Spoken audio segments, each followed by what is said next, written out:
ओम शांति। मुरली के द्वारा योग की पूर्व तैयारियां कैसे करें कि 5वें पार्ट में आप सभी ब्राह्मण आत्माओं का स्वागत है। तो आज भगवान ने मुरली के अंदर सुंदर महावाक्य बोले हैं कि ज्ञान सुनना नहीं है, बल्कि ज्ञानी तू आत्मा बनकर अशरीरीपन का, आत्मा के सत्य केंद्र का अनुभव करना है। तो आज हम योग की पूर्व तैयारी के अंदर वह समझेंगे कि ज्ञानी तू आत्मा बनने का अर्थ क्या है। अगर कोई आत्मा ज्ञानी आत्मा बन जाए तो वह आत्मा 8 घंटा निरंतर योग की पूर्व तैयारी में पास विद ऑनर बन जाती है। अब ज्ञानी तो आत्मा बनने का तरीका क्या है? तो तरीका है सच्चा सच्चा पुरुषार्थ करना। ज्ञान सुनना पुरुषार्थ नहीं है। पुरुषार्थ का अर्थ जब तक पता नहीं चलेगा तब तक योगी बनना संभव है ही नहीं। कोई आत्मा बोले मैं 6 घंटा योग कर लेती हूँ, अगर उसने पुरुषार्थ किया नहीं है तो वह योग में बैठ ही नहीं सकती है। अगर कोई आत्मा दिन में सिर्फ 10 पॉइंट का पुरुषार्थ कर ले, कितने पॉइंट का पुरुषार्थ कर ले?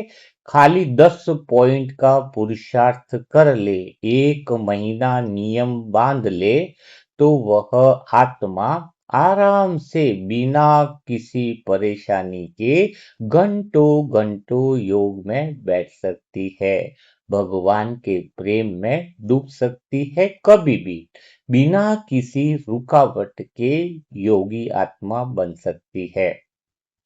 तो आज हम देखेंगे मुरली के आधार पर ज्ञानी तू आत्मा के अनुसार कि 10 पुरुषार्थ करने हैं ना, तो आज के लिए हम 10 पॉइंट ले लेंगे, ठीक बात है।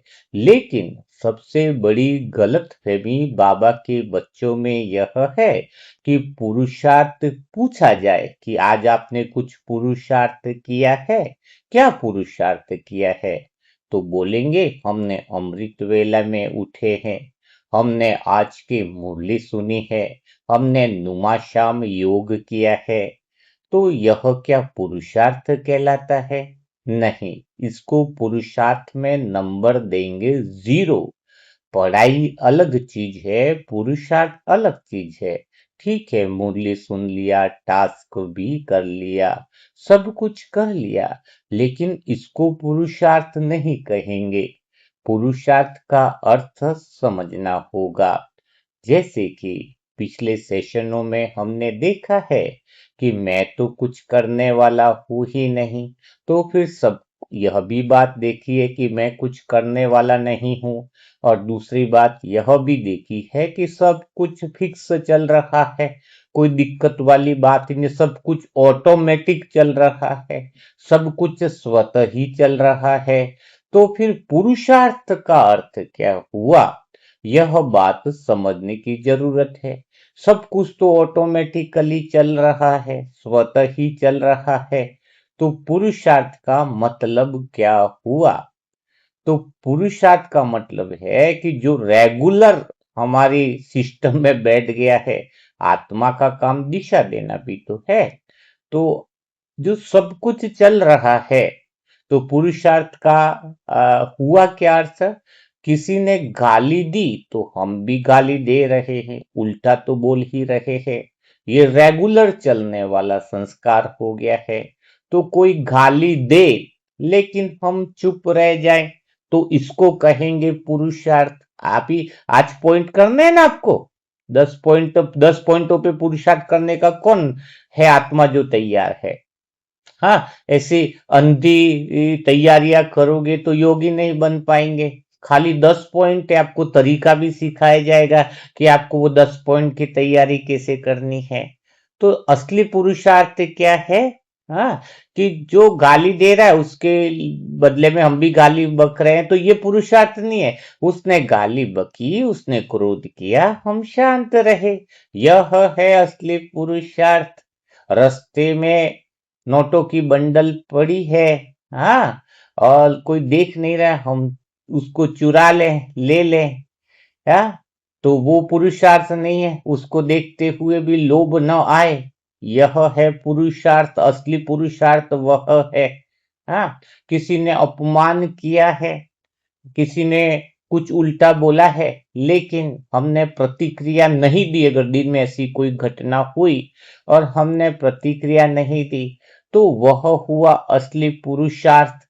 लेकिन यह तो मैंने खाली थोड़ा संकेत दिया है आपको कि असली पुरुषार्थ होता क्या है, उसकी खाली झलक बताई है आप लोगों को।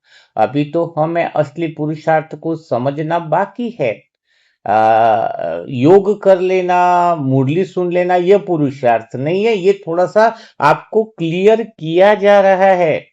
हाँ, तो अब बात आती है, सबसे पहला पुरुषार्थ कौन सा है जो हमारे अंदर होना चाहिए, इस बात को समझना है। पुरुषार्थों में भी सबसे बड़ा पुरुषार्थ कौन सा है? तो सबसे बड़ा पुरुषार्थ कौन सा है, उसको एक कहानी के द्वारा समझते हैं। और आप उसी दिशा में अपने जीवन में, चाहे कोई भक्ति भी कर रहा है, कितनी कथाएं सुन रहा, कितना मंदिरों में जा रहा है, उससे कोई फायदा नहीं होने वाला है जब तक प्रैक्टिकल में वह चीजें जो है, वो क्या करनी है, वह क्लियर न हो पाए। ठीक बात है। तो उसको एक कहानी के द्वारा समझते हैं। एक बहुत गहरा समुंदर है, तालाब भी बोल सकते हैं उसको। तो उसपे एक रस्सी खेल दिखाने वाला एक भाई है, बहुत तो प्रसिद्ध है वो। हाँ, और नट का खेल होता है ना, वो रस्सी बांधते हैं और रस्सी पर चल लेता है बिना गिरे, बैलेंस बनाते हुए रस्सी पर चल लेता है। और वो बहुत पुराना खिलाड़ी है। वो एक गांव के अंदर आया, तो बहुत बड़ा ही गहरा तालाब कह सकते हैं। हाँ, गहरा तालाब है, उसमें एक खूंटा इधर बांधा हुआ है और एक खूंटा सामने बांधा हुआ है, बीच में रस्सी बांधी हुई है। तो सबको बोला कि क्या मैं इस रस्सी को पार कर लूंगा? सबने बोला बहुत आसान है, तुमने तो कई बार खेल करके दिखाया है, तुम्हारा नाम तो बहुत प्रसिद्ध है। हाँ, और कई लोगों ने बोला तुम तो आंखें बंद करके भी पार कर लो, इतनी कला है। और ऊपर से नीचे जो है, जो तालाब है, पानी है, वो बहुत गहरा है। अब उसने क्या किया, रस्सी पर चला और वहां दूसरे तक पहुंच गया, दूसरे किनारे तक पहुंच गया, रस्सी पे बैलेंस बनाया, गिर जाए तो गहरे तालाब में चला जाए। अब क्या हुआ, वो वापस इस किनारे पर आया, सारे गांव के लोग इकट्ठे हैं। तो सारे गांव के लोगों को बोला, क्या बोला, कि आपको भरोसा था कि मैं चला जाऊंगा? बोले बिल्कुल। अब एक बात बताओ कि क्या मैं अपने कंधे पर बैठा कर भी इस रस्सी को पार कर सकता हूं? कितने लोगों को भरोसा है? तो कई लोगों ने बोला कि हमें पूरा भरोसा है, तुम तो इतने साल तक करते आए हो, तो किसी को बैठा करके भी तुम इस रस्सी से पार कर सकते हो। तो फिर उसने कहा कि चलो फिर आ जाओ, कोई एक व्यक्ति आ जाओ जो मेरे कंधे पर बैठ जाए, और मैं फिर आसानी से इस रस्सी पर चलूंगा और दूसरे किनारे पर पहुंच जाऊंगा। कुछ नया करतब दिखाना चाह रहा। तो विश्वास तो सबको था कि ये आराम से पार कर लेगा, इतने साल तक किया है, लेकिन कोई भी सामने नहीं आया। विश्वास करना अलग बात है, लेकिन कंधे पर जब बैठने की बारी आई कि आ जाओ बैठ जाओ, तो कोई भी सामने नहीं आया। फिर अचानक एक 10 से 12 साल का लड़का था, वो सामने आया। उसने बोला कि मुझे कंधे पर बैठाओ, मैं तैयार हूं। हाँ, मुझे भरोसा है, उसके चेहरे पर विश्वास दिख रहा था। और वो आराम से लड़का कंधे पर बैठा और रस्सी को वो भाई ने पार कर दिया। तो जैसे ही रस्सी को पार किया और जब वो रिटर्न आए, तो सभी गांव वालों ने एक बात पूछी, जितने भी लोग दर्शक थे।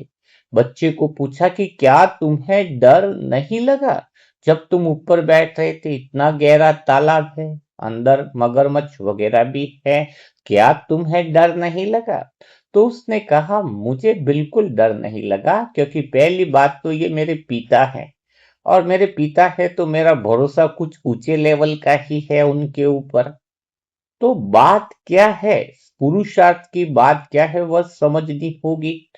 पुरुषार्थ पहला एक ही है कि कुछ हम कर नहीं रहे हैं, लेकिन पहला पुरुषार्थ यह है कि जो चल रहा है वो ऑटोमेटिक चल रहा है, वो फिक्स है। कर्म किए हुए हैं तो परिणाम वैसे ही बन रहे हैं। तो यह बात पे निश्चय होना कि जो हो रहा है उस पे श्रद्धा होना, जो घटना हो रही है वो पहले से फिक्स है, उस पर विश्वास करना, उस पे श्रद्धा रखना। क्योंकि बाबा ने बोला ना, ड्रामा पे भरोसा होना चाहिए, कुछ नया नहीं हो रहा है। जो कुछ कर्मों में बांधा है वही परिणामों में उदय हो रहा है, और वही तो रिटर्न हो रहा है। तो उस बात पे विश्वास कर लेना, यही पुरुषार्थ है, पहला पुरुषार्थ।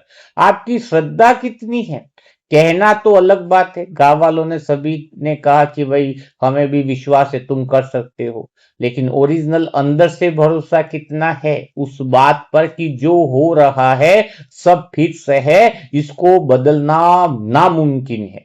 हाँ, कोई घटना घटी है, इसको आप समझते निमित्त समझ लेते कि वो ऐसा करता तो बदल जाता, वो ऐसा करता तो बदल जाता, वो ऐसा करता तो बदल जाता। हाँ, तो ये जो जो निमित्त को दोष देने की जो आदतें हैं, इसकी वजह से ये जब होना ही फिक्स है, ऐसा ही होना है। कई लोगों के कर्म बंधन बनने के बाद ही परिणाम जो है वो सामने आता है। एक बारिश भी अचानक नहीं होती है, बादल कहाँ से बन रहे, कहाँ से धुआं, तो बहुत सारी चीजें उन चीजों में मायने रखती है। तो आपको पहला पुरुषार्थ करना बहुत ज्यादा जरूरी है कि जो हो रहा है वो अभी अचानक नहीं हुआ है। पहली बात तो ये कि अचानक नहीं हुआ है, और दूसरा बात परिवर्तन हो ही नहीं सकता है। तो इस बात पर भरोसा पैदा करना, श्रद्धा पैदा करना, जो श्रद्धा अगर किसी की 1 महीने में आ जाए तो उसका पुरुषार्थ ऊंचे लेवल का हो जाएगा। कोई 30 साल से ज्ञान में है और फिर भी अभी तक भरोसा ही नहीं हुआ है, बोल रहा है ड्रामा फिक्स है, ये है वो, कहने का क्या फायदा है, कुछ फायदा नहीं है। तो कर्मों पर भरोसा ही नहीं है, फिर जो बोया है वो होना ही है, वो परिणाम तो वैसा ही आना है। आम का पेड़ बोया है तो कोई अंगूर थोड़ी उगेंगे उसके ऊपर, फिर अंगूर आने के बाद बोले कि अंगूर क्यों आया। अरे उसकी तैयारियां तो पहले से, कई साल पहले से हो गई थी जब बीज बोया था। आज तो परिणाम सामने आया है, आज अंगूर थोड़ी उगेगा, आज तो आम ही आने वाला, पेड़ बदला नहीं जा सकता। ये बात जितनी श्रद्धा पैदा हो जाए, जितना विश्वास हो जाए, ये तो पहला पुरुषार्थ बता रहे हैं। गुस्से में शांत रहना, ये सब दूसरा पुरुषार्थ। हम धीरे धीरे आगे बढ़ेंगे, इस बातों को लेकर के बढ़ेंगे। आपको लगभग अगर कोई 25-50 पुरुषार्थ बताए जाएंगे आपको, वो उनको अगर प्रैक्टिकली कर दिखाए, देखो सुनना अलग है, करना अलग है, और प्रैक्टिकल में पुरुषार्थ कोई प्रतिक्रिया नहीं देना, ये सारे पुरुषार्थ रहने वाले, किसी को दोष नहीं देना, चुप रहना, ये तो बड़ी बात है। बहुत सारे पुरुषार्थ आपको बताए जाएंगे ना। सेंटर में सेवा कर ली ना, रैली में परमात्मा आए करके नारे लगा देना, ये पुरुषार्थ नहीं है। कुर्सी पर बैठे हैं, कोई बुजुर्ग आ गया है, योग पट्टी चल रही है, वो नीचे नहीं बैठ पा रहा है, उसको जगह देना पुरुषार्थ है। खाना भोग दे रहे हैं, सबको खिला रहे हैं, कम पड़ रहा है, ध्यान में आ रहा है तो लास्ट में लेना, यह पुरुषार्थ है। हाथ में भोग है लेकिन कोई आत्मा आ गई और भोग बचा नहीं है तो अपने में से दे देना, यह पुरुषार्थ है। जिस व्यक्ति की कोई इज्जत नहीं कर रहा है उसको भी इज्जत देना, उसको भी प्रेम देना, यह पुरुषार्थ है। जिसकी कोई मदद नहीं कर रहा है, जिसके साथ कोई चलने को तैयार नहीं है, हम उसका हाथ पकड़कर बोले, उसके अंदर उम्मीद जगाए, उसके अंदर विश्वास जगाए कि हम तेरे साथ हैं, जब दुनिया साथ छोड़ दे उसके साथ खड़े होकर उसमें विश्वास भरवाओ, उसमें उम्मीद जगा पाओ, उसे कहते हैं पुरुषार्थ। जिस आत्मा में बहुत बुराइयां भरी पड़ी हैं, काम विकार क्रोध सब कुछ, ऐसी आत्माओं को भी हाथ पकड़कर, जिसको सारी दुनिया कह रही है ये कभी बदल नहीं सकता, लेकिन उस आत्मा के प्रति भी हम शुभ भावना रखें, वो विश्वास की वाणी जगाएं, तो यह है पुरुषार्थ। ये छोटी छोटी बातों में प्रतिक्रिया दे रहे हो, उसने ऐसा बोल दिया, उसने मेरा काम नहीं किया, उसने मेरी इज्जत नहीं दी, तो आप कितना भी योग कर रहे हो, कितनी भी सारी चीजें कर रहे हो, आपका पुरुषार्थ तो दिन भर में क्या चला है? जीरो बोलूंगा मैं तो। हाँ, ये तो जीरो पुरुषार्थ हुआ ना। पुरुषार्थ प्रैक्टिकल में मैंने बताया 10 पॉइंट पर भी कर लिया जाए तो उसको कहेंगे ना पुरुषार्थ।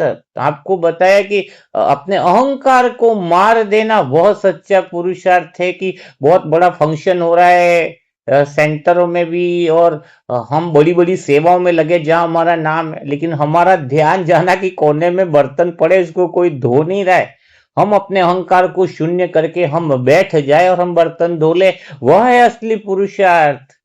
वह है असली पुरुषार्थ। करना कहाँ है? असली पुरुषार्थ कहते किसको है?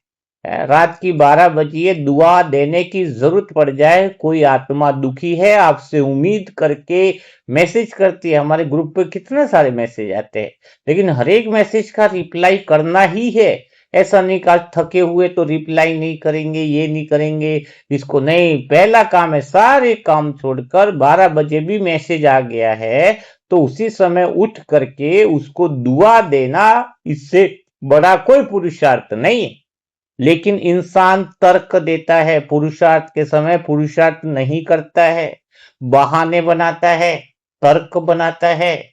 रास्ते में पैसा मिला है तो ये तो मेरा ही है, ये तो कोई मैं नहीं उठाऊंगा तो दूसरा ही ले लेगा, यह पुरुषार्थ नहीं है।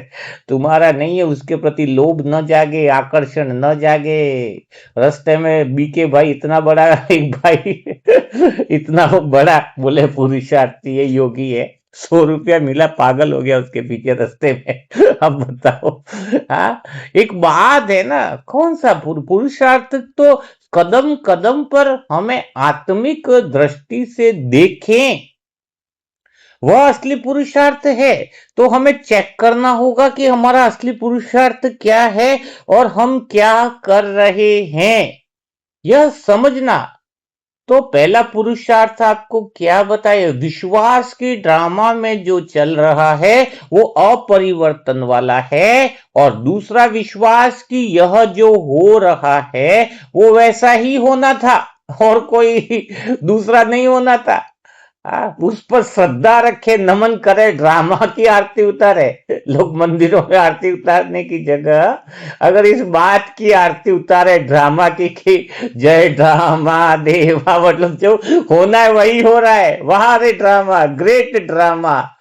सब अपने कर्म जैसे बांधे हैं वैसा ही परिणाम सामने आ रहा है। इतना इतना इतना अच्छा चीज क्या होगी? ड्रामा के गुणगान गाए कि वही हो रहा है इस समय जो होना चाहिए था। कुछ बदलने का जरूरत नहीं है, ना तुम कुछ बदल सकते हो ना कुछ बदला जा सकता है। तो ड्रामा की भी एक आरती बनानी पड़ेगी। तो बहुत मजा आएगा जीवन में। इसलिए बाबा कहते हैं ना, वाह ड्रामा वाह। तो उसकी पूर्व तैयारियां जो है वह तो पहले से हो चुकी होती है। तो यह बात हमें समझना होगा। जैसे कि अभी थोड़ा सा इसको मैं और क्लियर करूंगा कि एक दर्पण जो होता है उसके आगे तुम लाल वो रख दो, लाल कपड़ा रखो, क्या वो दर्पण लाल हो जाएगा? हरा कपड़ा रखो, क्या वो दर्पण हरा हो जाएगा? नहीं, दर्पण तो वैसा ही रहेगा ना। हरा कपड़ा लगाने दिखाएंगे तो दिखेगा हरा कपड़ा, लेकिन दर्पण तो हरा नहीं होगा ना। तो वैसे ही हम आत्माएं कभी भी पापी आत्मा बनती नहीं है। कम कर्म पाप कर्म होते इसलिए इसको पापी आत्मा का टाइटल दे देते हैं। हाँ, लेकिन हम आत्माएं जो है अपने मूल स्वभाव और संस्कार जो है वह देखना ही सच्चा पुरुषार्थ है। दूसरे पुरुषार्थ की परिभाषा सिखा रहे हैं आपको। हाँ, तो आपको पिछले सेशनों में समझ में आएगा कि शरीर जो है वह निमित्त मात्र है, हमारी आत्मा के भावों को प्रकट करने वाला है। तो मन जो है वो बीच में है। अगर वो शरीर की मन दो की भावनाओं को प्रकट करने के निमित्त बन रहा है, या तो मन आत्मा के भावों को, आत्मा के संस्कार जो ओरिजिनल है उसको प्रकट करे, तो या फिर वो शरीर के भावों को प्रकट करता है।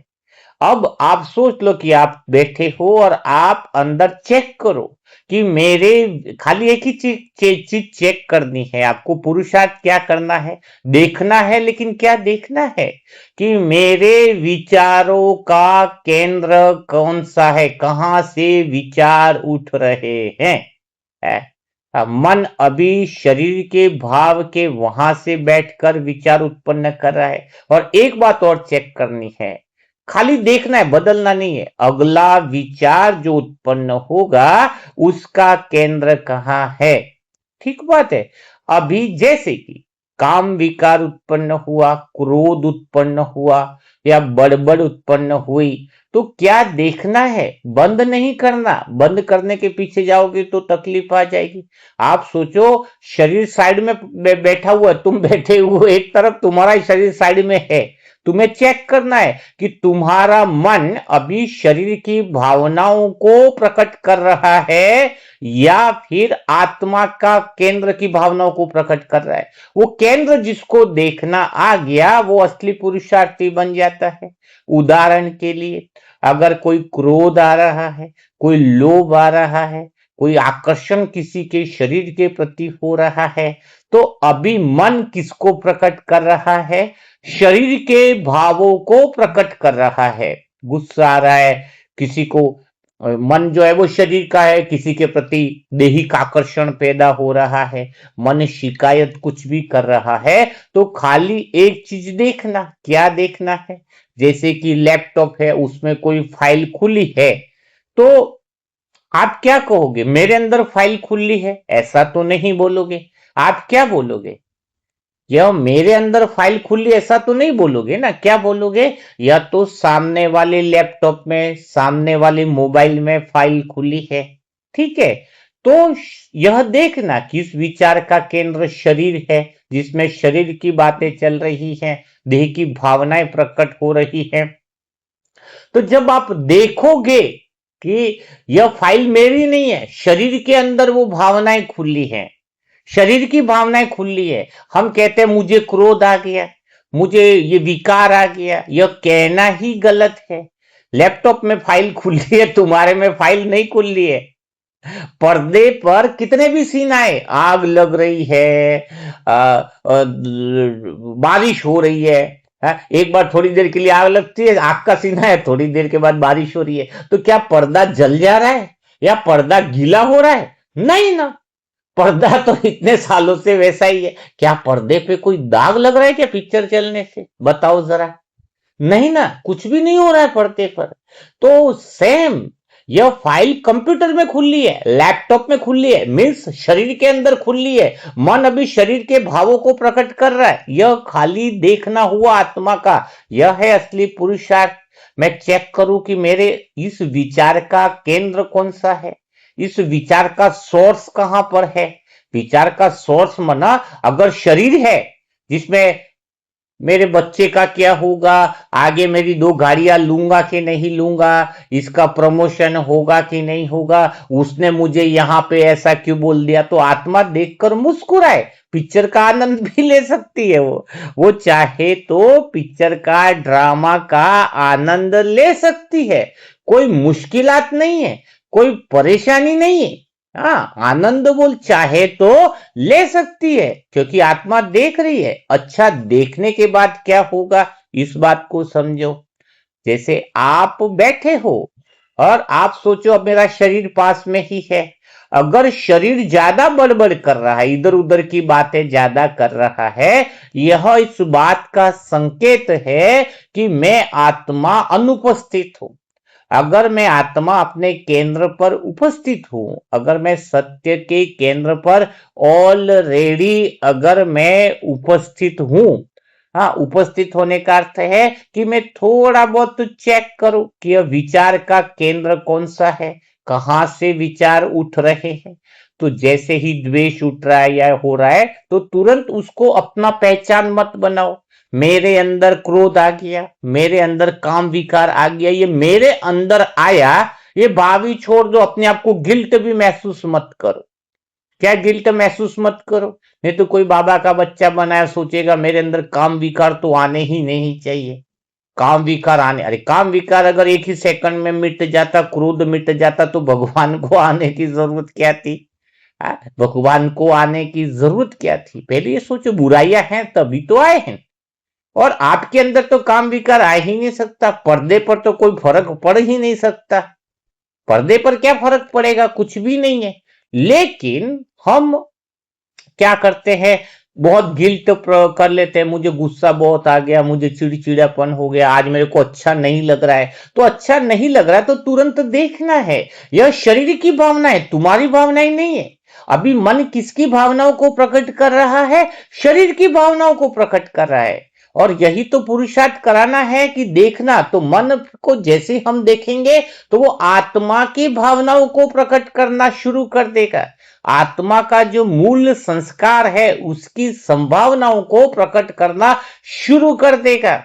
सतयुग त्रेता युग में लैपटॉप नहीं, मन शरीर की फाइलें नहीं खुलती थी, बिल्कुल होता ही नहीं था, इसलिए कोई विरोध नहीं रहता था। तो अभी इस बात को देख लेना, इस बात को समझ लेना कि आपको योग के अंदर यही शुरुआती प्रैक्टिस करनी है कि तुरंत एक विचार देखो और खाली थोड़ा सा साइलेंस हो जाओ कि मेरे अगले विचार का केंद्र कहां है, अगला विचार कहां से उत्पन्न हुआ है। थोड़ा कोई बोले मेरे हाथ में दर्द है, तो भी उसको डिटेच होकर के देखो, ये हाथ में दर्द है, शरीर की भावनाएं प्रकट कर रहा है ये मन।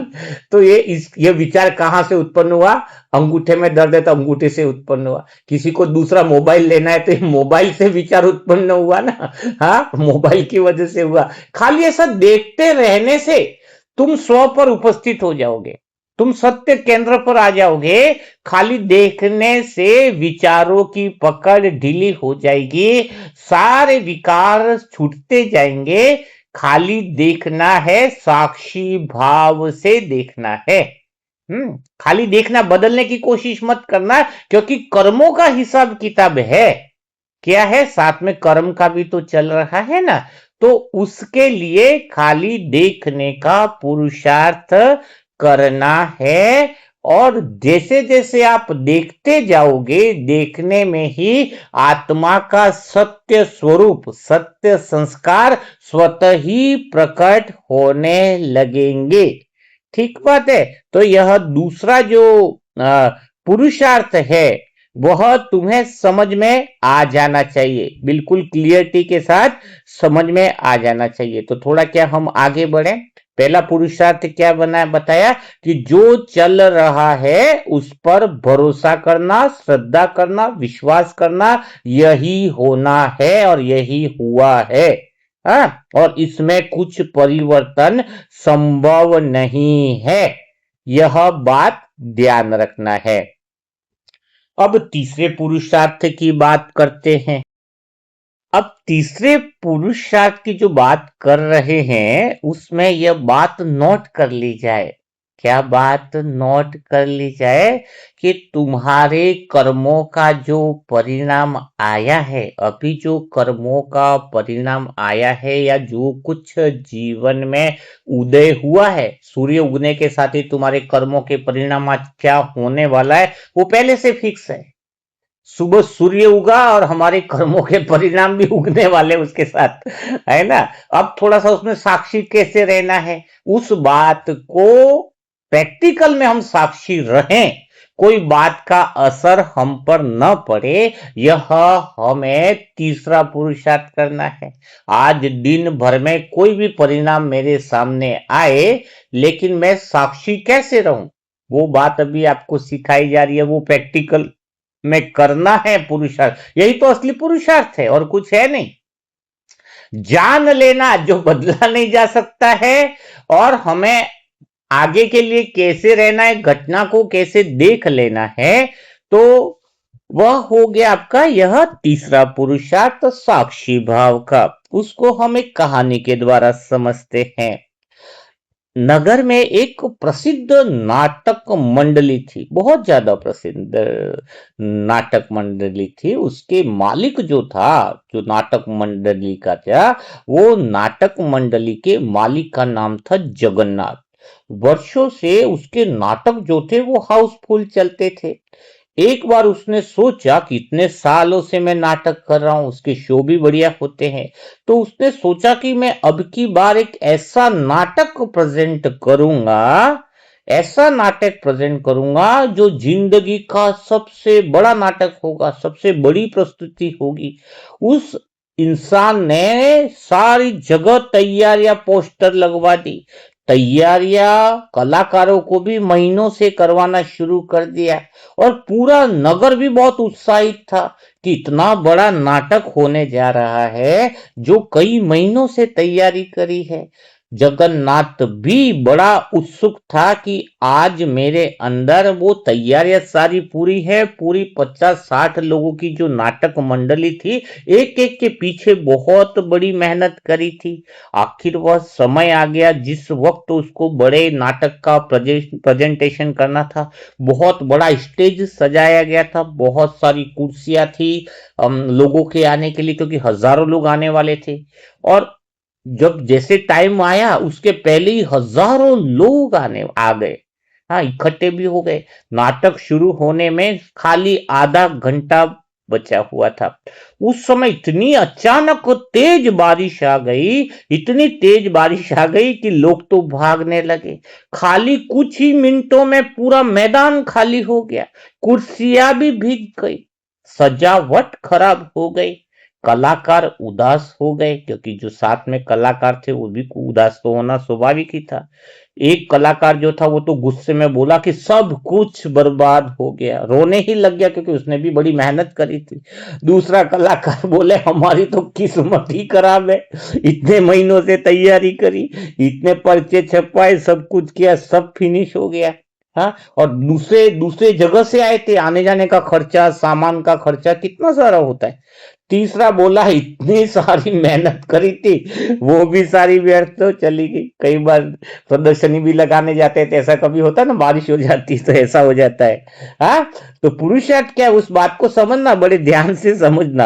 हाँ, लेकिन इन सबके बीच में एक आदमी था जो चुप खड़ा था, पूरी नाटक मंडली का मालिक जो जगन्नाथ। वो वो वो बिल्कुल साइलेंस में बड़े मजे से बारिश को देख रहा था, आनंद ले रहा था बारिश का। तो उसके जो साथी थे वो चिल्लाए एक जन, अरे मालिक जी, आपको दुख नहीं हो रहा है क्या? हाँ, जगन्नाथ भाई, आपको दुख नहीं हो रहा है क्या कि सारा काम जो है वो चौपट हो गया है? तो जगन्नाथ भाई बोले, दुख हो रहा है, लेकिन मैं अभी एक और नुकसान नहीं चाहता हूं। क्या बोला, इस बात को बहुत अच्छे से पकड़ना। दुख तो हो रहा है और अभी भी एक नुकसान हुआ है, लेकिन अभी एक और नुकसान नहीं चाहता हूं। इस लाइन को सभी भाई बहन नोट कर ले, तो तुम्हारे पुरुषार्थ करने की दिशा स्पष्ट हो जाएगी। क्या, कि दुख हो रहा है, अभी हमारा बहुत नुकसान हुआ है, लेकिन मैं एक और नुकसान नहीं करना चाहता हूं। सब हैरान रह गए कि और एक और नुकसान कौन सा होने वाला है। तो जगन्नाथ भाई जी बोले, पहला नुकसान तो बारिश ने किया है, और दूसरा जो नुकसान है, अगर मैं क्रोध, शिकायत और निराशा से करूंगा तो वो मेरा अपना होगा। आ, इसका अर्थ क्या है? तो जगन्नाथ भाई जी ने लाइनें 3 खींची, आगे सबको बैठाया और बताया कि आप देखो, 3 लाइनें खींची, जिसमें एक लिखा था बीता हुआ कल।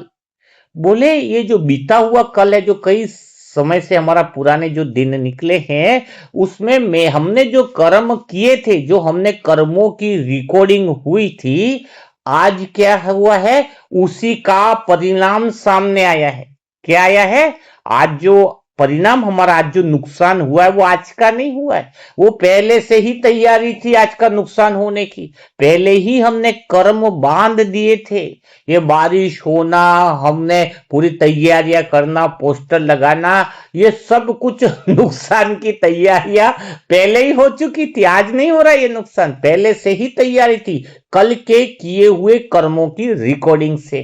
तो आज तो नुकसान हो गया, लेकिन आज फिर दूसरी रेखा आज की बताई और फिर बताइए, देखो ये आने वाला कल है, तीसरी रेखा है, उसको देखो। अगर आज हम इसको स्वीकार न करके और ज्यादा दुख रखेंगे, क्रोध रखेंगे, शिकायत रखेंगे, हमारी किस्मत ही खराब है, हम तो ऐसे ही है, तो आज जो हम रिकॉर्डिंग करेंगे उसके बाद हम दूसरा नुकसान और करने वाले हैं, क्योंकि भविष्य में भी फिर और दूसरा ऐसा ही प्रोग्राम होने वाला है, परेशान होने वाले हैं।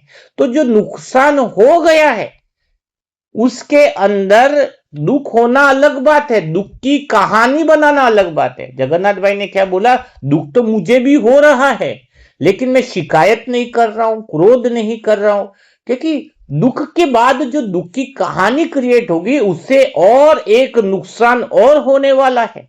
तो सोचो जरा, हमें क्या पुरुषार्थ करना है।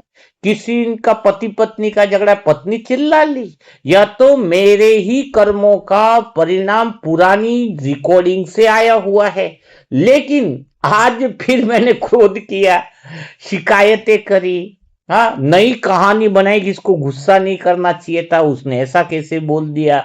हाँ, तो ये नई रिकॉर्डिंग हम तैयार कर रहे हैं, तो इसका मतलब समझ लेना भविष्य में फिर उसके साथ और ज्यादा झगड़े होने वाले हैं। तो सोचो जरा, जिसको ये ज्ञान और समझ होगी तो पुरुषार्थ क्या है, कोई परिणाम आया है, कोई घटना आई है, तो साक्षी होकर के स्वीकार कर लिया। दुख करना है, और दुख करने के वक्त भी यह देखना है कि शरीर में दुख की भावनाएं उत्पन्न हुई है, वो मैं नहीं हूं। कहे लैपटॉप में फाइल खुली है, कोई दिक्कत नहीं है भाई, नुकसान हुआ है, कोई ज्ञानी आत्मा बोले मुझे तो दुख होता ही नहीं, भाई शरीर की भावना उठी है, ठीक बात है। अब अंगूठे में लगा है, दर्द उत्पन्न हुआ है, बोले मैं तो आत्मा, मुझे तो दर्द होता ही नहीं है।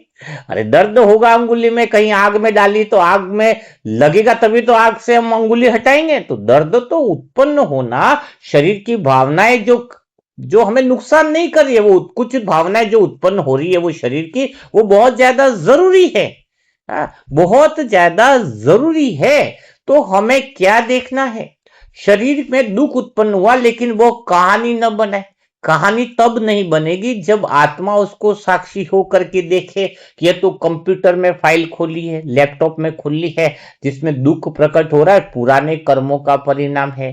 तो जब हम प्रतिक्रिया नहीं दे रहे हैं, दूसरी कहानी नहीं बना रहे हैं, क्रोध और शिकायत की कहानियां नहीं बना रहे हैं, तो फिर क्या होगा, तो फिर दूसरा नुकसान नहीं होगा। हमें यह देखना, जो नुकसान तो हुआ वो तो हो चुका, लेकिन हम दूसरा नुकसान न करें, प्रतिक्रिया में उलझकर जो इस बात पर ध्यान देने लग जाए, इस पर ध्यान देना ही पुरुषार्थ है।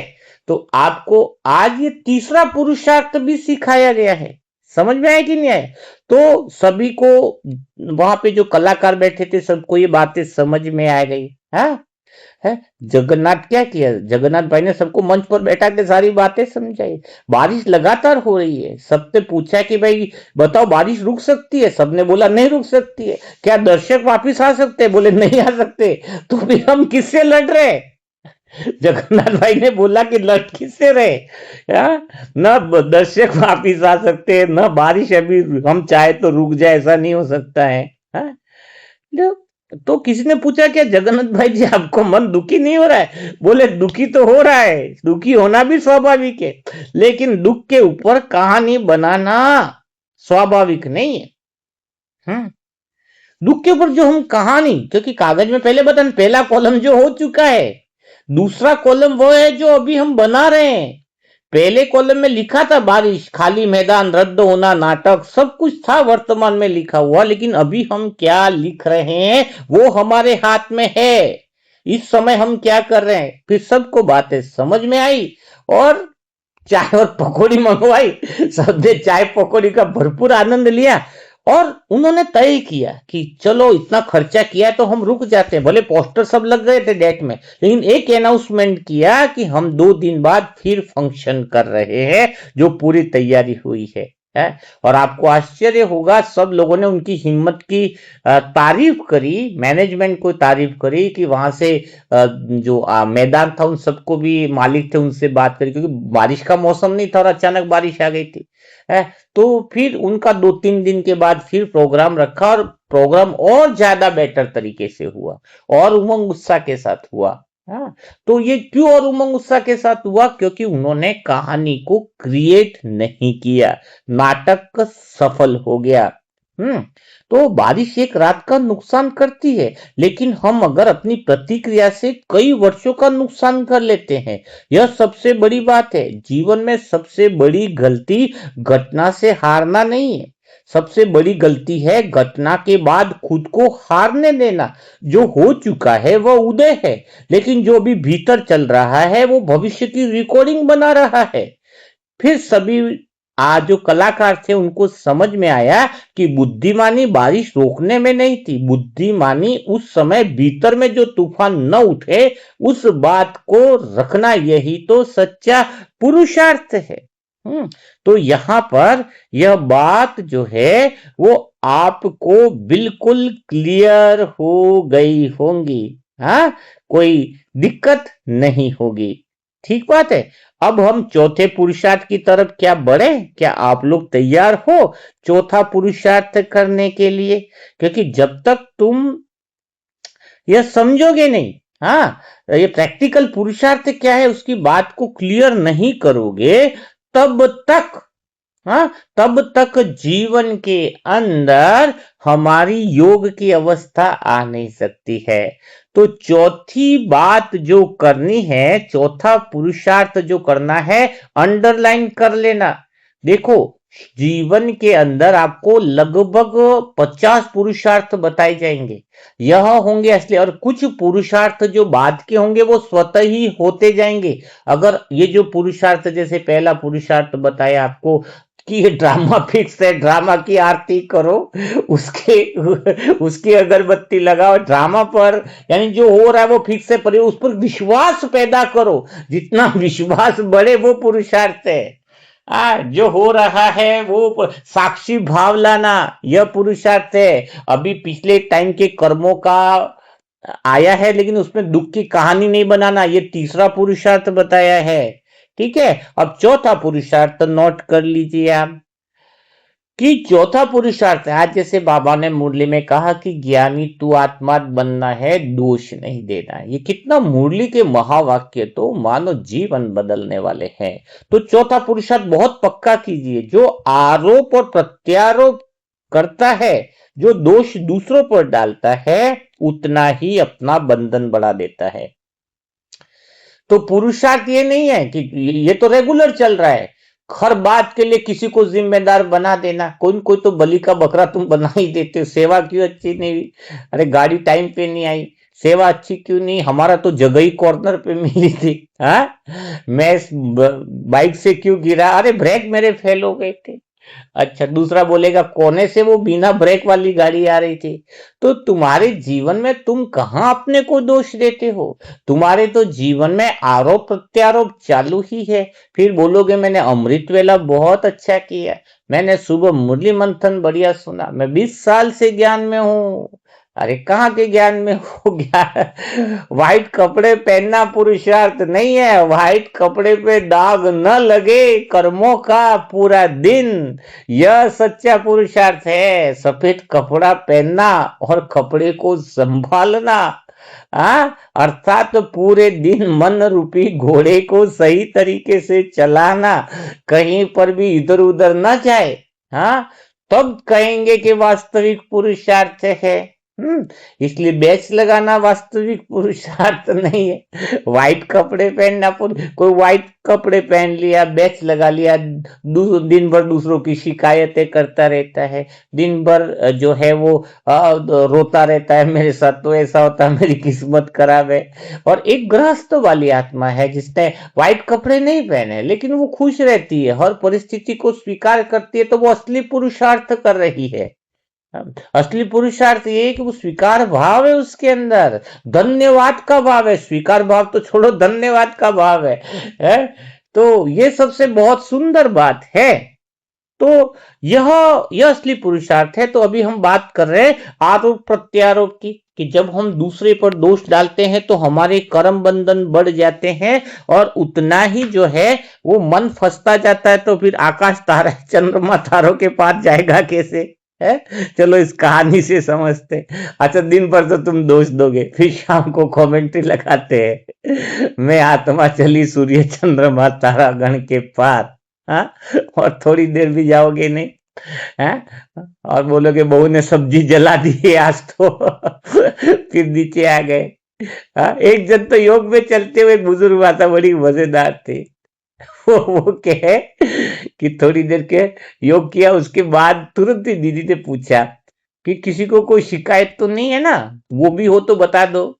तो वो बोले मैं बहू से बड़ी शिकायत, रोज टिंडे की सब्जी खिलाती है, मैं परेशान हो गई, उसको इतना चेहरा गुस्सा हो रहा है। तो उसने आधे घंटे में क्या योग किया होगा? उसकी तो शिकायत ही थी कि मेरी बहू मुझे जानबूझ के टिंडे खिलाती है। अब बताओ, जो सब्जी उसको पसंद नहीं है वो इसको खिला रही है, तो वो योग कर रही है या क्या कर रही है बताओ? हाँ वो योग है क्या? समझने की बात है। तो हम क्या कर रहे हैं योग के नाम का? हम क्या कर रहे हैं? पुरुषार्थ बस यही हो गया है कि थैला पकड़ा मुरली सुनने चले गए, परिवर्तन जीरो। हाँ, इसलिए तो लोग आ नहीं रहे, लोगों को कुछ अनुभव नहीं हो रहा है। गांव वाले भी समझो, या जो भी अ, बहुत गजब का, जो हम कहते हैं कि बहुत बड़ी कमाल की बात है। तो असली पुरुषार्थ क्या होना चाहिए, इस बात को हमें समझना है, दोष वगैरह नहीं देना है। लेकिन इसके बीच में एक बहुत महत्वपूर्ण न्यूज आ गई है, तो इसके लिए आपको तुरंत ही मैं बीच में ही किसी ने इंफॉर्मेशन दी है, बताया गया है। मंजू बहन, जिसके लिए हमने कल ही योग किया था, जो आत्मा बहुत तकलीफ में थी कि उसको मुक्ति मिल जाए, तो मैं परमात्मा को फिर से शुक्रिया अदा करता हूं, ढेर सारा शुक्रिया अदा करता हूं कि मंजू बहन ने शरीर छोड़ दिया है और बाबा की गोद ले ली है। उनके परिवार की तरफ से बहुत बहुत, मतलब एक तरह से कह सकते हैं कि कोई आत्मा पीड़ा में हो, और बहुत बड़ी खुशखबरी इस बात की है कि वो आत्मा भगवान की गोदी में समा गई। इससे बड़ा पुरुषार्थ क्या हो सकता है?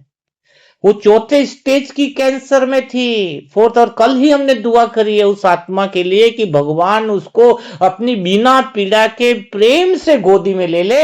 वास्तव में वो आत्मा बहुत बड़ी भाग्यशाली है, जिस आत्मा को इतने समय की पीड़ा से भी मुक्ति मिली और भगवान की गोद में विश्राम करी। इतनी पवित्र आत्माओं की दुआएं, सोचो जरा, दुआओं की कितनी बड़ी कमाल है। सोचो जरा कितनी बड़ी कमाल है कि शाम को हमने दुआ डाले, भगवान इस कृपा को स्वीकार करे, और ये बहुत बहुत अच्छी बात है। तो एक तो परमात्मा को शुक्रिया, और एक आप सभी आत्माओं को, मनसा परिवार के आत्माओं को, मुझे बहुत बड़ा गर्व है आप सभी आत्माओं पर। आप सभी आत्माएं साधारण, ये जो परिवार इतना मिला है, जो कुछ भी असंभव कार्य को संभव कर देता है। जया बहन को भी फोर्थ स्टेज कैंसर थी, उसको भी मुक्ति मिलाई। इस महीने हमने कितने सारी आत्माओं के कल्याण के लिए बहुत अच्छे, कहते हैं कि सही मायनों में पुरुषार्थ किया है। नहीं, कोई आत्मा कितना भी करे, अगर दुआ न दे सके तो फायदा क्या है? तो चलो अभी वापिस उस पॉइंट पर आ जाते हैं। तो भगवान को भी शुक्रिया, आप सभी आत्माओं को भी तह दिल से शुक्रिया है। और सच कहूं तो अंदर वो प्रेम की फुहार उत्पन्न हो रही है, ऐसा लग रहा है कि प्रेम के आंसू की कोई आत्मा, आज उसके निमित्त भी हम भोग लगा करके बाबा को के साथ उस आत्मा का अनुभव करेंगे। तो चलो अभी बात आ रही थी हमारी आरोप प्रत्यारोप की, तो चलो इसको भी हमें कहानी के माध्यम से ही समझ लेते हैं, कि ताकि हमें ये पुरुषार्थ करे कि हम आरोप प्रत्यारोप न लगाएं। एक नगर में रघुवीर नाम का आदमी रहता था। वह बड़ा मजेदार व्यक्ति था। मजेदार किस लिए था पता है?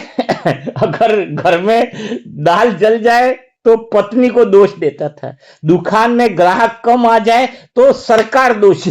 किसी न किसी को वो दोष देता रहता था। हाँ, ये रघुवर भाई की बहुत बड़ी आदत थी। बारिश आ जाए तो मौसम दोषी, धूप निकल जाए तो मौसम फिर से दोषी। हाँ? अगर उसकी जिंदगी में एक चीज भी कुछ हो जाए तो किसी न किसी को दोष दिए बिना वो नहीं रहता था।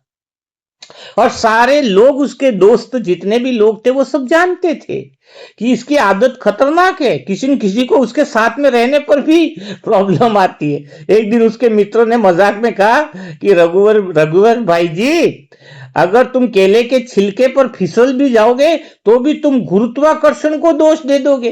रघुवीर भाई बोला, बिल्कुल दूंगा, क्योंकि गलती मेरी तो होती नहीं है, छिलका काय को किसी को फेंकने की जरूरत है यहाँ पर। साइड में फेंकना चाहिए ना। तो पूरा चौक भी हंसने लग गया कि इसको बोलना यानी खतरा मोल लेने की बात है। फिर कुछ दिनों के बाद लेकिन वो थोड़ा परेशान भी रहता था, उसकी शिकायतें रहती थी, क्योंकि उसको सब लोग में लगता था कि सब इसकी वजह से हो रहा है, उसकी वजह से हो रहा है। कुछ दिनों के बाद उसी नगर में बहुत अनोखा मेला लगा, और उस अनोखे मेले में सभी दुकानें अलग अलग तरीके की थी, लेकिन एक दुकान सबसे अलग थी। इसके ऊपर लिखा था, दुख का असली कारण जानिए। हाँ, उस दुकान पर क्या लिखा था कि दुख का असली कारण जानिए। तो रघुवीर भाई तुरंत अंदर घुस गए, तुरंत अंदर चले गए। तो अंदर एक बूढ़ा व्यक्ति बैठा हुआ था। उसने पूछा, तुम्हारी क्या समस्या है? तो रघुवीर भाई ने शुरू हो गए, अरे तुमने दुकान तो लिखी है दुख का असली कारण है, लेकिन मेरे दुख तो बहुत है। पत्नी समझती नहीं, बेटा सुनता नहीं, ग्राहक कंजूस है, जो बोलूं उतना पैसा देते नहीं, और पड़ोसी तो जलते हैं, और समय बड़ा खराब चल रहा है। मैं तो कहता हूं भाग्य ही खराब है। लगभग आधा घंटा वो बोलता रहा। बुजुर्ग इंसान शांति से सुनता रहा। फिर उसने बोला कि चलो कोई बात नहीं, तुम भी इस दुकान में आए हो, तुम्हारे दुख का असली कारण क्या है वो समझेंगे हम भी।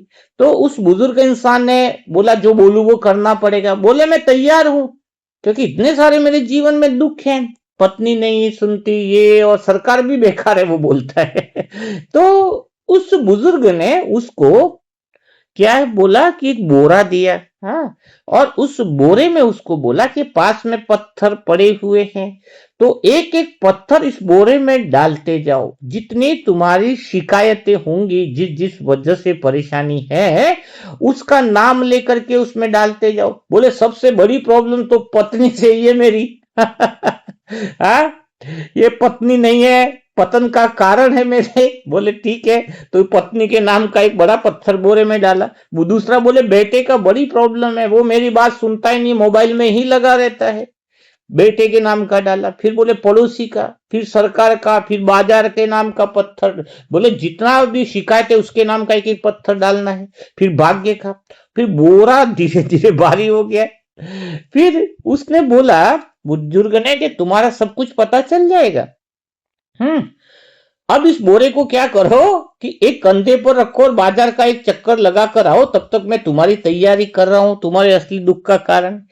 रघुवीर भाई तो थोड़े 10 कदम ही चले, 15वें कदम पर तो पसीना आ गया, 20वें कदम पर तो कमर झुक गई, 30वें कदम पर तो मानो वो बैठ ही गए। बोला, बहुत भारी है। बुजुर्ग भाई मुस्कुराया, अच्छा, अब एक एक पत्थर निकालते जाओ। तो रघुवीर भाई ने पूछा, कौन सा पत्थर निकाले? तो बुजुर्ग बोला, जिसे जिसमें सबसे ज्यादा दोष देते हो उसका पहले निकालो, जिसका सबसे ज्यादा दोष दे रहे हो जिस पर। तो उसने पत्नी वाला पत्थर निकाला, बोरा थोड़ा हल्का हुआ, फिर पड़ोसी वाला, फिर ग्राहक वाला, ऐसे धीरे धीरे निकाला।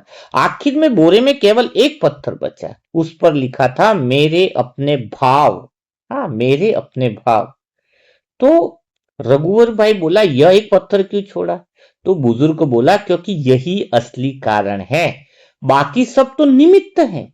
तुमने जिन जिन को दोष दिया वे सब बाहर खड़े लोग हैं, लेकिन क्रोध तुम्हारे भीतर पैदा हुआ, दुख तुम्हारे भीतर पैदा हुआ, इच्छाएं तुम्हारे भीतर पैदा हुई, बंधन तुम्हारे भीतर पैदा हुआ। तो रघुवीर भाई चुप हो गया। बुजुर्ग भाई बोला कि दुनिया का सबसे भारी बोरा कौन सा है जानते हो तुम? दोषों का बोरा नहीं है कि ये दोषी है वो दोषी है, सबसे बड़ा भारी बोरा है दूसरे को दोष देने का बोरा। क्योंकि उसे उठाने वाला आदमी कभी मुक्त नहीं हो पाता, कभी योग नहीं कर सकता, कभी भी भगवान का मिलन नहीं मना सकता है। कौन सा बोरा सबसे बड़ा भारी पत्थर कौन सा है? दूसरे पत्थर इतने भारी नहीं, लेकिन जो दूसरे को दोष देने का आदत है, है? तो उससे क्या हो, रघुवर भाई सुन करके रोने लगे। उसे याद लगा कि मैं वर्षों से वह हर दुख का कारण बाहर ढूंढ रहा था कि पत्नी बदले, पड़ोसी खराब है, ग्राहक बदले, मौसम बदले, लेकिन दुख वही का वही है। बुजुर्ग भाई ने अंतिम बात कही कि जिस दिन तुम दूसरे को कटघरे से निकाल दोगे, उसी दिन तुम खुद जेल से बाहर आ जाओगे। अभी हम सबको कटघरे में तो खड़े करते हैं ना, अदालत की जेल की तरह, ये दोषी, इसको कटघरे में खड़े करो, भाई को करो, पत्नी को करो, पड़ोसी को करो, रिश्तेदार को करो, लेकिन तुम खुद कटघरे में जेल में हो, ये बात दिखनी चाहिए। जीवन का सबसे बड़ा बोझ परिस्थितियां नहीं है, सबसे बड़ा बोझ है हर बात के लिए किसी न किसी को दोषी ठहराना। और उसी दिन से उसका मन हल्का होने लगा, क्योंकि आरोप जो है वो समाप्त होते ही आत्मा जो है वह स्वतंत्र होने लगती है। तो सबसे बड़ी जो बात है वो कौन सी है? हुँ? सबसे जो बड़ी बात है वह यह है कि यह पुरुषार्थ करना, ध्यान देना। दोष तो सारी दुनिया दे रही है, तो हम भी वही कर रहे, तो फिर हमारा पुरुषार्थ नहीं हुआ। लेकिन हम कुछ दुनिया से अलग आत्मा के केंद्र से वह काम करते हैं कि हम किसी को दोष नहीं देते हैं। आरोप प्रत्यारोप से दूर रहे कोई आत्मा, तो समझ लो वह असली पुरुषार्थ कर रहा है। तो इसका हम पोता मेल बनाएंगे ओरिजिनल। जैसे अब ये 4 पुरुषार्थ तो आपको बताए, पूरा दिन चेक करो क्या मैं किसी को दोष तो नहीं देता हूं, क्योंकि सबसे बड़ा दोष है मैं दूसरों में दोष देखूं, यह इस विचार में दोष है। दूसरा आदमी बुरा है, उसकी बुराई में दोष नहीं है, मेरे इस विचार में दोष है कि दूसरे के अंदर बुराई है। मैं उस विचार को जो शरीर के भाव के केंद्र से उत्पन्न हो रहा है, जो शरीर के लैपटॉप में अपनी भावनाएं प्रकट कर रहा है, वो मेरा विचार नहीं हो सकता है। मैं उसको देखूं, दोष देने का संस्कार शरीर का भाव है, लैपटॉप के अंदर खुली हुई फाइल है, मुझ आत्मा की वो फाइल ओरिजिनल नहीं है। और मैं आत्मा इस धरती पर अपनी फाइल को प्रकट करने के लिए आया हूं, अपनी भावनाओं को, अपने ओरिजिनल संस्कारों के केंद्र से विचार उत्पन्न होवे, विचार का सोर्स कहां पर है यह हमें देखना होगा। तो चलो यह 4 पुरुषार्थ आपको बताएं। एक 5वां पुरुषार्थ और थोड़ा सा मिक्स में ले लेते, क्योंकि 1 घंटा होने आया है। तो कोई व्यक्ति है, एक भाई है जिसके 2 लड़के थे, उसने बताया बहुत अच्छा व्यापार सब कुछ किया था। तो उसने कहा दोनों लड़के को कि मैं जा रहा हूं यहां से 1 साल के लिए, और तुम्हें अपने जीवन के अंदर सफलता पानी है। मैं देखूंगा कि कौन सफल है, कौन किसने कामयाबी हासिल करी है। 1 साल तक दोनों को बराबर मौका देता हूं मैं, और उसके बाद में और दोनों को एक एक दुकान दे रहा हूं। उसके बाद मैं बड़ी दुकानों भी बताऊंगा कि किसको संभालने के लिए देनी है, कौन योग्य है। तो 1 साल के लिए वह दोनों बच्चों को छोड़कर, रमेश और मुकेश दोनों को छोड़कर चला गया। अब सभी गांव वाले, नगर वाले भी देखते थे, देखो आज से दोनों बच्चे दुकान पर बैठ रहे हैं, पहले तो सेठ जी थे, आज दोनों बच्चे को लिए नई दुकानें खोली है। तो दोनों को कर दिया गया। तो फिर देखे कि अभी क्या हो रहा है। तो एक बेटे ने तो शुरू कर दिया। तो एक गोपाल और मुकेश दोनों जो बच्चे हैं, उसमें गोपाल एक ऐसा बच्चा था जो शांत चित्त था, उसको शांति भी बहुत अच्छे से पसंद थी, नम्रता उससे बड़ी पसंद थी, है ना। तो गोपाल जो था उसको नम्र चित्त पसंद, लेकिन जो मुकेश था वो कुछ ऐसा था कि उसको बस किसी भी तरह से कामयाब होना है। तो वो अपना व्यापार बढ़ाने के लिए बहुत सारी मेहनत करता रहा, बहुत सारी भागा दौड़ी उसने जरूर करी। कुछ दुकानों के अंदर उसने अपने माल को सप्लाई किया, बिजनेस बढ़ाया। इधर से गोपाल भी अपना बिजनेस बढ़ा रहा था शांति के साथ, धैर्यता के साथ। बढ़ा रहा था, लेकिन मुकेश को किसी व्यापारी ने बताया कि थोड़ा सा इसमें तुम गड़बड़ी कर दोगे तो तुम्हारा मुनाफा बढ़ जाएगा, माल की क्वालिटी के अंदर थोड़ा बहुत तुम्हें कॉम्प्रोमाइज करना होगा। उसको बात समझ में आ गई। मुकेश ने वो काम किया, माल के अंदर कॉम्प्रोमाइज किया, लोगों को बोला कि थोड़ा गुमराह करके रेटे भी उधर उधर कर सकते हो, तो वो और ज्यादा उसका बिजनेस बढ़ने लगा। वही व्यापारी गोपाल को भी बोलने लगा कि तुम भी थोड़ी गड़बड़ी कर दोगे तो तुम्हारा भी बिजनेस बढ़ेगा। लेकिन गोपाल ने मना किया कि मुझे ऐसा कुछ नहीं करना है। और इधर वो उसका बिजनेस ज्यादा बढ़ा, इसका भी बढ़ रहा था लेकिन इतना नहीं बढ़ रहा था। तो मुकेश का बिजनेस तो बढ़ रहा था, लेकिन उसकी रात की नींदें गायब हो रही थी, न जाने अजीब सी बेचैनी हो रही थी, अजीब सी समस्या उसके अंदर आ रही थी। हाँ, तो एक साल जैसे हुआ तो व्यापारी घर पर आया, दोनों बच्चों को बुलाए कि क्या क्या किया है।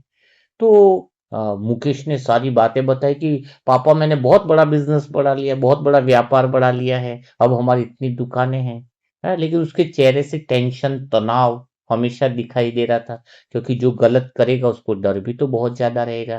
लेकिन गोपाल ने बताया कि मैं बिजनेस इतना नहीं बढ़ा पाया हूं, लेकिन मैंने खुद को छोटा नहीं होने दिया है। सभी लोग जो आए हुए थे वो भी सोचे कि ये क्या बोल रहा है, कि मैंने बिजनेस को तो इतना बड़ा नहीं बनाया, लेकिन मैंने खुद को छोटा नहीं होने दिया। बोले खुद को छोटा नहीं होने दिया है, इसका क्या अर्थ है कि मैंने कभी कोई गलत काम नहीं किया, लोभ की प्रवृत्ति नहीं लाई, झूठ का सहारा नहीं लिया, और अपनी शांति को कभी मैंने खोने नहीं दिया। और व्यापारी समझ गया कि असली पुरुषार्थ जो है वो यही है।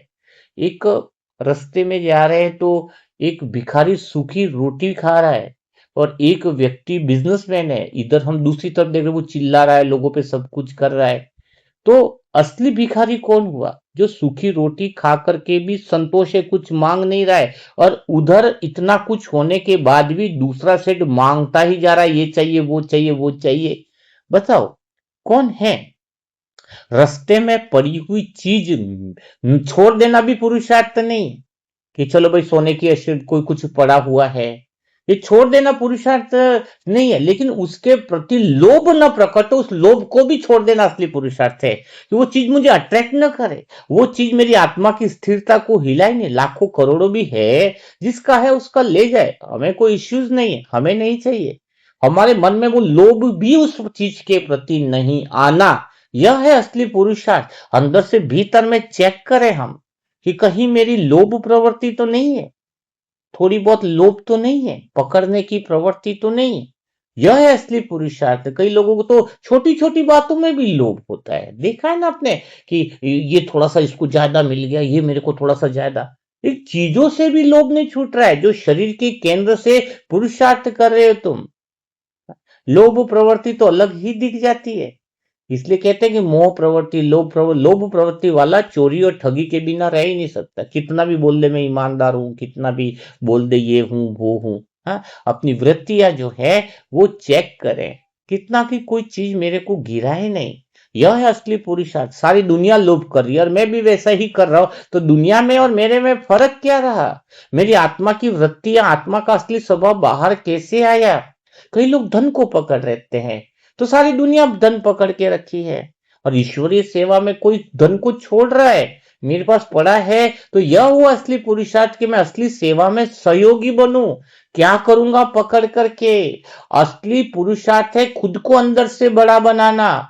जो नकली पुरुषार्थ करते हैं वो शरीर और शरीर के साधनों को बड़ा मानते हैं, कि मेरे पास धन कितना, मेरे पास बड़े बड़े घर कितने, मेरे पास बड़ी बड़ी कारें कितनी, मेरे पास दौलतें कितनी बड़ी।